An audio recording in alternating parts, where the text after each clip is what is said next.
Mm-hmm. So I like that. Yeah, and I think a lot of what it sounds like is going on with this whole solar thing is that there's a lot not known, and I think the RFPs will bring in the knowledge that you're asking for. And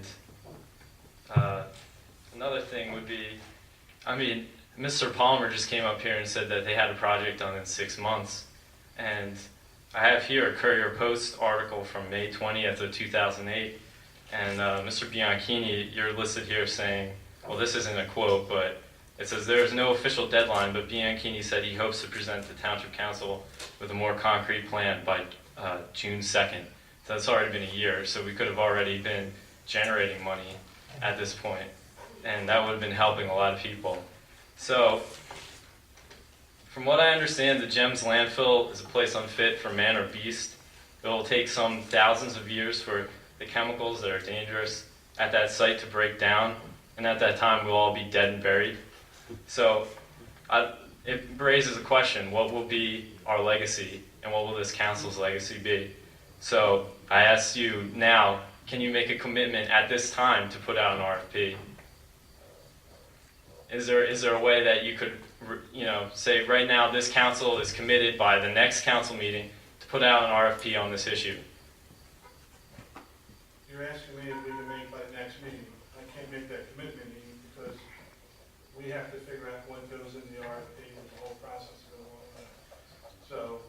All right. Well, so maybe that's too fast. But then, is there a way that we could have some sort of schedule set up so that by the next meeting we will see concrete, positive moving forward in this project?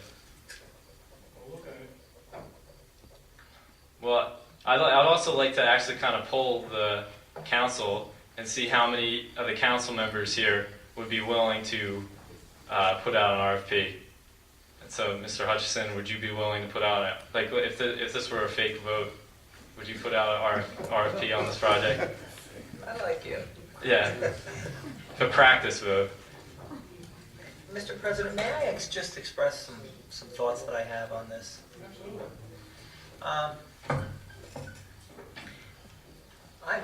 I have deep concerns about the county. I do. Now, I wasn't on the subcommittee. I went to one, and I listened to a fella who presented. And I'm telling you, I wouldn't have let him hold a bag of donuts. He was completely unorganized, and he didn't quell my fears of penetrating the cap. But the thing is, that was only one person, and you could bring in more people through an RFP, and you could see what creative ideas they would have to gauge that issue and not piercing the cap. But Aiden, if I may, I know that I'm going on a little bit of a run on, but you want to hear my opinions? I'm going to give you my opinion. Okay? Sure. When you send out this RFP, do you say, hey, come back with a proposal that you promise will not pierce our cap? No, you say, this is the situation, we're putting out an RFP, we'd like to see what your proposal is on this. To put a solar field on top of one of the worst Superfund sites in the country. Correct, one that you're not making any money off of and will not in any time soon unless you do something. I'll tell you this, if the subcommittee convenes and meets with the trustees or a representative from the trustee, and we can get a legal opinion that says what's going to happen to the revenue stream at the two critical points coming up, which is two, immediately when the revenue starts coming in, who gets it?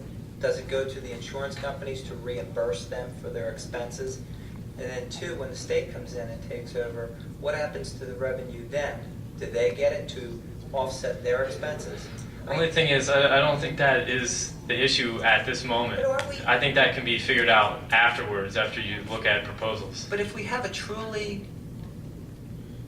informed subcommittee, before we send out the RFP, I think it'll be a more meaningful action. I mean, I don't think so. I think the RFP is an invitation for learning. You want to learn something from this experience. You're saying, teach us, come to us, everyone out there, and we'll find the best one, and we'll bring up all these issues with you, and that's what will happen. I've heard on the news for some time now, we had the anniversary of one of the most incredible things in human civilization. They landed men on the moon. It took 3 days for men to fly a spacecraft and landed on the moon. I think we can deal with putting solar panels on planet Earth, and we can do